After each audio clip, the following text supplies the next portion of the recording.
History often gives warnings long before it delivers consequences.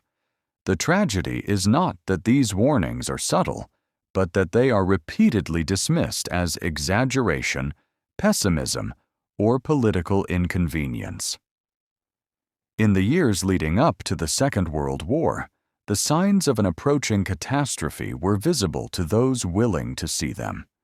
They appeared in economic instability, political radicalization, diplomatic hesitation, and the gradual erosion of international norms. Yet when these signals emerged, they were rarely treated as urgent threats. Instead, they were rationalized, delayed, or ignored altogether. In the aftermath of the First World War, Europe entered a fragile period of recovery. The war had reshaped borders, destroyed economies, and destabilized societies. Although peace treaties were signed, the underlying causes of conflict were never fully resolved. Many nations struggled with unemployment, inflation, and political unrest. Economic hardship created fertile ground for radical movements that promised restoration, pride, and order. These developments were not hidden. They unfolded in public view. Yet they were often interpreted as temporary disturbances rather than structural dangers. One of the earliest warning signs was the normalization of political extremism. Movements that openly rejected democratic principles gained popularity by exploiting public frustration and fear. Instead of being treated as a fundamental threat to stability, these movements were frequently tolerated or underestimated. Some leaders believed they could be absorbed into existing political systems. Others viewed them as useful counterweights against rival ideologies. In either case, the long-term consequences were overlooked in favor of short-term convenience. Another critical warning sign lay in the gradual erosion of international agreements. Treaties designed to prevent future conflict depended not only on their written terms, but on the willingness of nations to enforce them. When violations occurred, responses were often cautious and delayed. Each unchallenged breach weakened the credibility of international law. Over time, this created an environment in which rules existed more on paper than in practice. Aggressive actions were no longer shocking. They became negotiable. Diplomacy during this period increasingly prioritized stability over accountability. Leaders feared that confronting violations might provoke conflict, and so they chose compromise instead. These compromises were justified as necessary steps to preserve peace. Yet each concession sent a signal that pressure would be rewarded. Rather than reducing tension, this approach altered the balance of power in ways that encouraged further demands. Economic signals also pointed toward instability. Global trade disruptions, uneven recovery, and protectionist policies deepened divisions between nations. Economic competition intensified political rivalries, while domestic hardship fueled resentment toward external actors. Instead of addressing these conditions collectively, many governments retreated into national strategies, further weakening international cooperation. Perhaps the most dangerous warning sign was psychological. A widespread belief emerged that another global war was unthinkable. The memory of the First World War was so traumatic that leaders convinced themselves such destruction could not be repeated. This belief fostered denial. Evidence of rising militarization and expansionist ambitions was reinterpreted as posturing or negotiation tactics. The assumption that rational actors would always avoid total war proved catastrophically wrong. By the late 1930s, the signs were no longer subtle. Military preparations intensified, diplomatic language hardened, and smaller nations expressed growing alarm. Yet decisive action remained elusive. The cost of early resistance appeared high, while the consequences of delay were underestimated. In this environment, warning signs lost their urgency, not because they were unclear, but because acknowledging them required uncomfortable choices. World War II did not arrive without notice.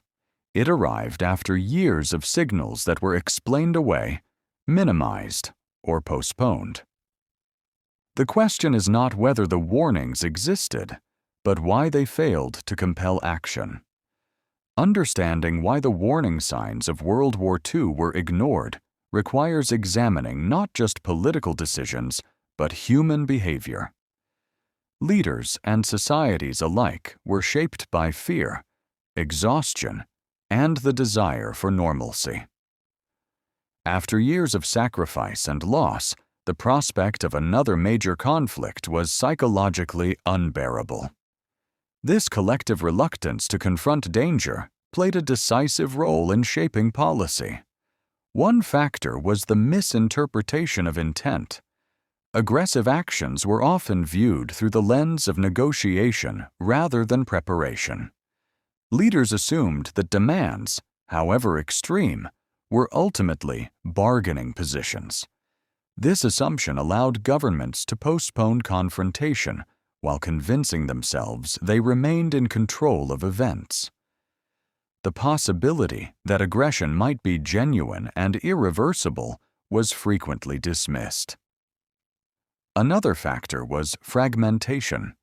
International cooperation relied on trust, yet trust was in short supply.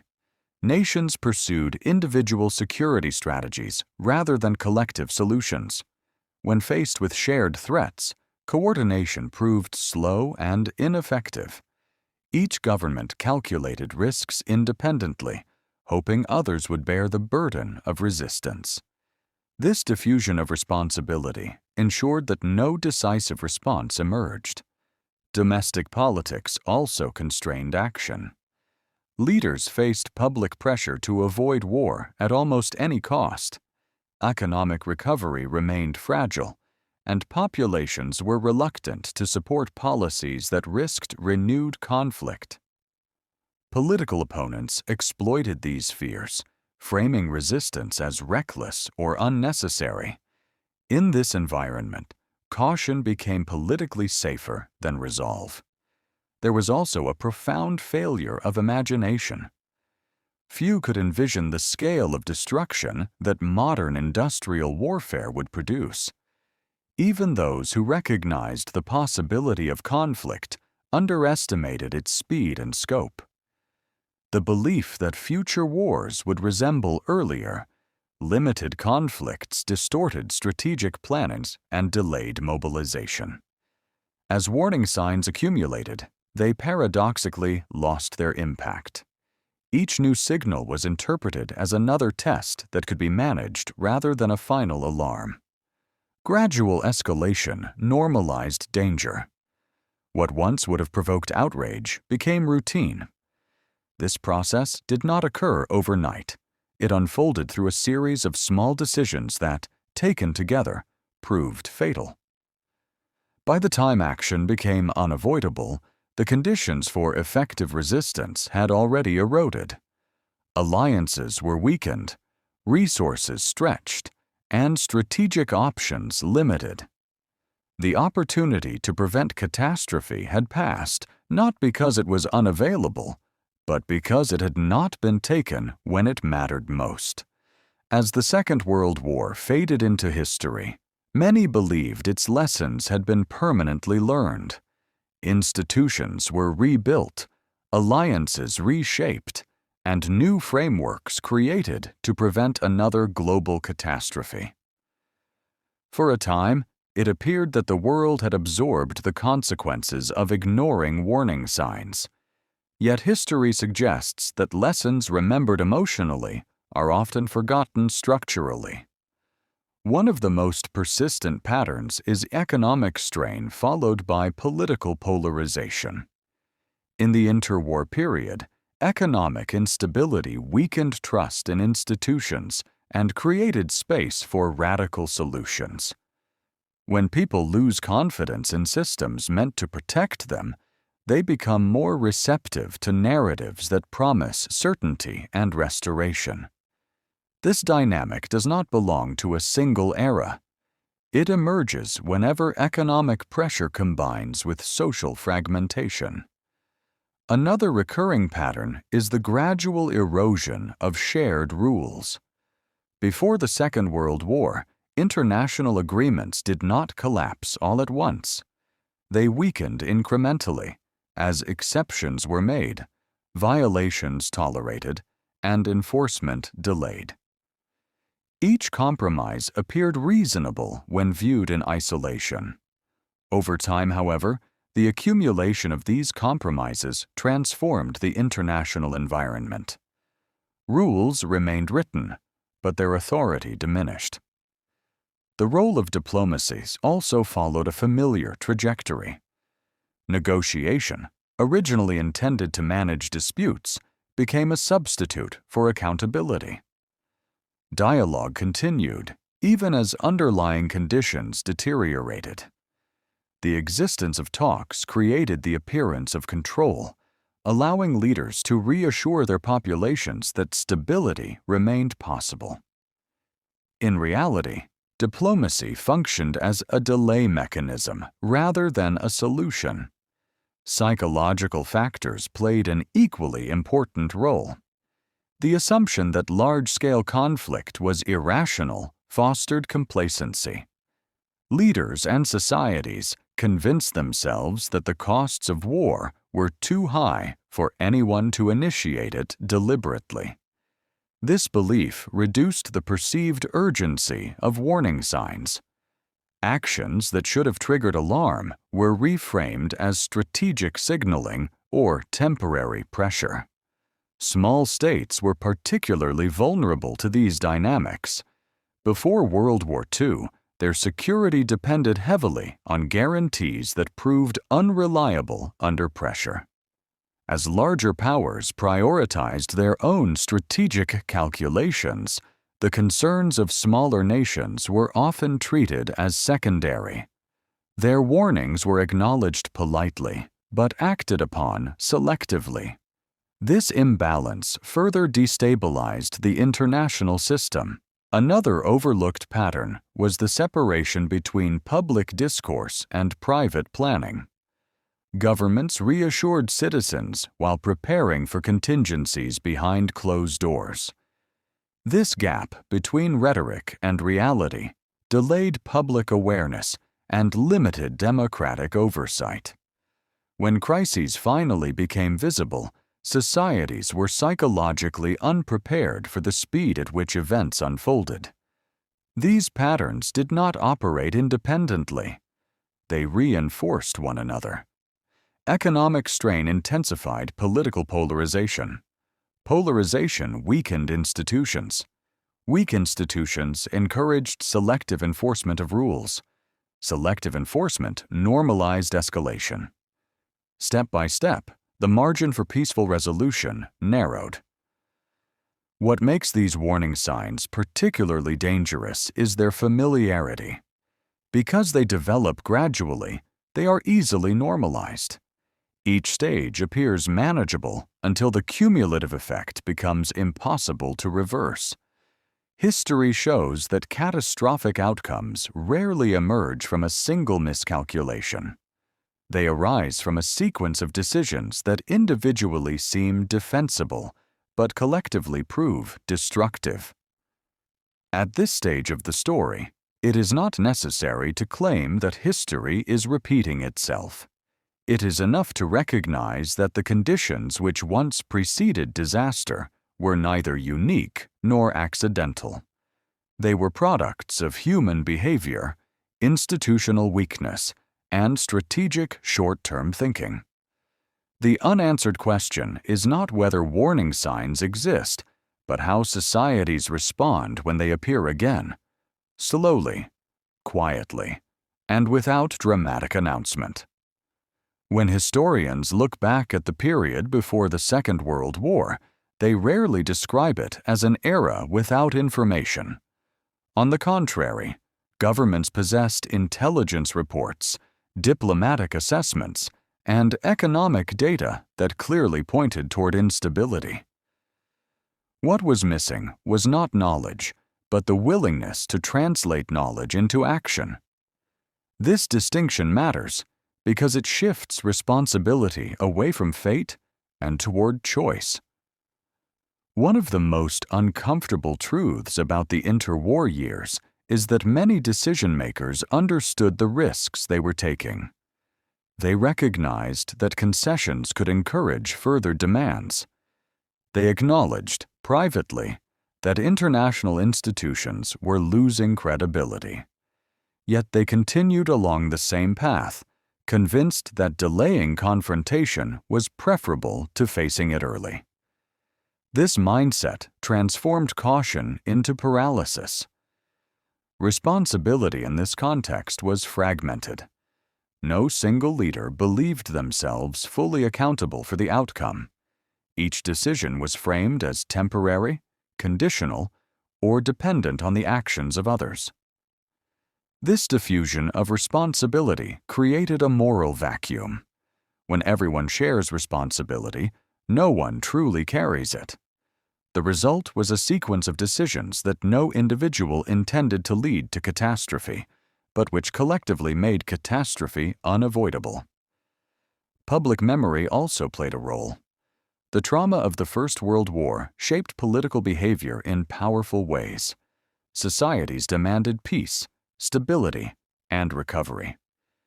Leaders responded by emphasizing reassurance and normalcy. The desire to move on from tragedy overshadowed the need to confront emerging dangers. In this sense, memory became selective. The horrors of war were remembered vividly, but the conditions that made war possible were not examined with equal seriousness. This selective memory affected public debate. Warning voices existed, but they were often dismissed as alarmist or irresponsible. Calls for preparation were portrayed as provocations. The social cost of being wrong about war seemed greater than the risk of being unprepared for it. This imbalance discouraged early action and rewarded delay. Institutions designed to manage conflict were similarly constrained. Their effectiveness depended on collective commitment, yet commitment weakened as political costs increased. When enforcement required sacrifice, principles gave way to pragmatism. Over time, this eroded trust not only between states, but between governments and their own citizens. Transparency diminished as difficult truths were postponed. Another critical factor was the belief that time itself would resolve tensions. Leaders assumed that economic recovery, diplomatic engagement, or internal change would eventually stabilize aggressive actors. This belief treated time as neutral, when in reality, time often favors those willing to exploit hesitation. Delay did not freeze conditions. It altered them, frequently in ways that reduced available options. As these dynamics unfolded, the space for moral clarity narrowed. Decisions were increasingly framed as technical or strategic rather than ethical. Questions of right and wrong were replaced by calculations of risk and advantage. This shift made it easier to justify compromises that, in retrospect, appear indefensible. When ethics are sidelined, accountability becomes abstract. The lesson here is not that restraint is inherently flawed, nor is it that compromise must always be rejected. The lesson is that restraint without boundaries and compromise without enforcement carry hidden costs. They shape expectations, signal intentions, and redefine what is considered acceptable behavior.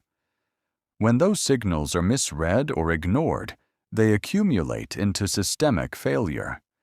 At this stage of the story, it becomes clear that the ignored warning signs of the past were not isolated failures of judgment.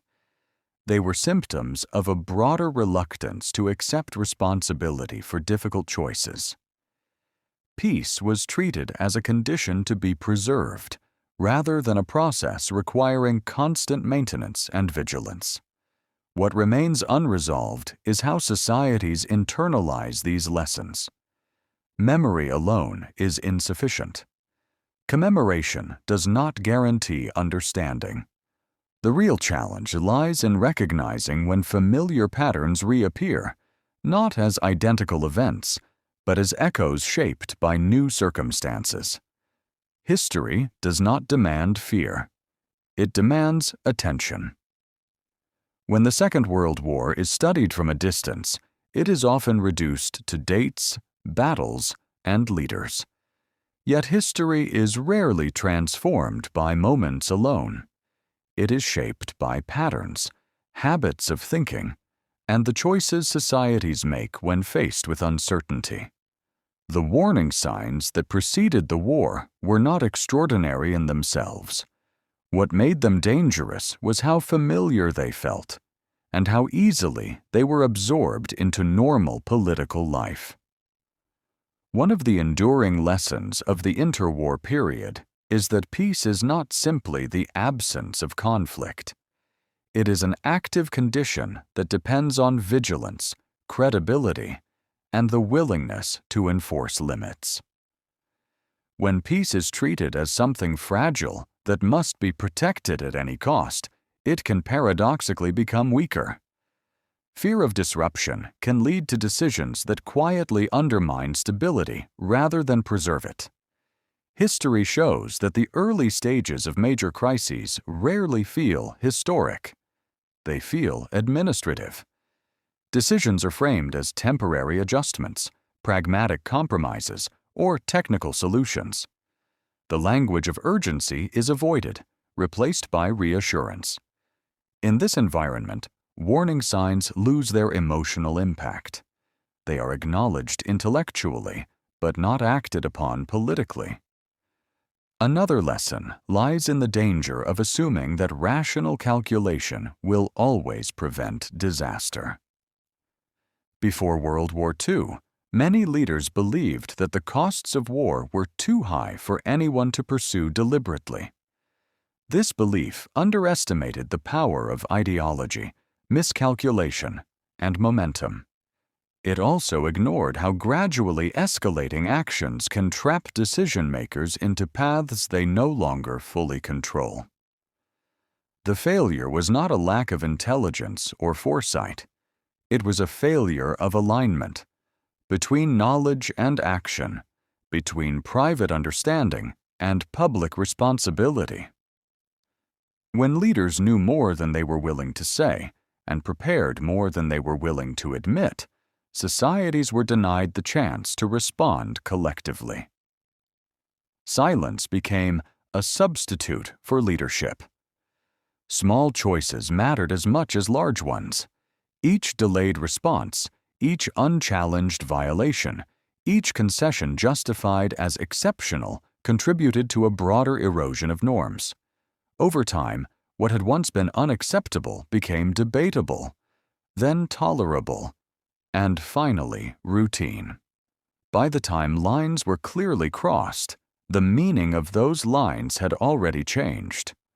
The warning signs of World War II were ignored, not because they were unclear, but because confronting them required sacrifice, political, economic, and moral. Early action carried visible costs, while inaction appeared safer and more manageable. History reveals that this calculation consistently underestimates the long-term price of delay. What this period ultimately teaches is that history does not collapse suddenly. It bends slowly under pressure. Institutions weaken gradually, trust erodes incrementally, and responsibility diffuses until no single actor feels compelled to act decisively. When the breaking point arrives, it feels abrupt, only because the process leading to it has been normalized. The relevance of these lessons does not depend on drawing direct parallels or predicting future conflicts. Their value lies in sharpening awareness. They remind us that warning signs do not announce themselves as such. They appear as trends, justifications, and reasonable arguments made in the name of stability. History does not demand certainty about the future. It demands honesty about the present. It asks whether societies are willing to recognize uncomfortable patterns early rather than explain them away later.